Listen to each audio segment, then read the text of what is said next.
Մուսայի թևեր հանք չեն ուղեղում, և ծլարծակեն հունդերը բարի, իմ սևնացանը բարիք է հեղում, հեգնում իմաստը անորոշ դարի, իմ սևնացանը հունդեր է բաշխում, նրանք ընկնում են ծերպերում քարի, մի մասը ճամփի եզրին ընկնում, կերակուր դառնում սևակրավների, որոշը տածածկ փշերի մեջ խեղդվում, վաղամերջ են շվում, չունենալով կյանք, միննապարաժի մաշկին սերմանվում,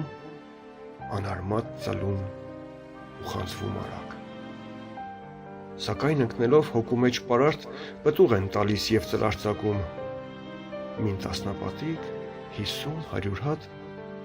մարդկության մեջ անչար հույլեր արձակում։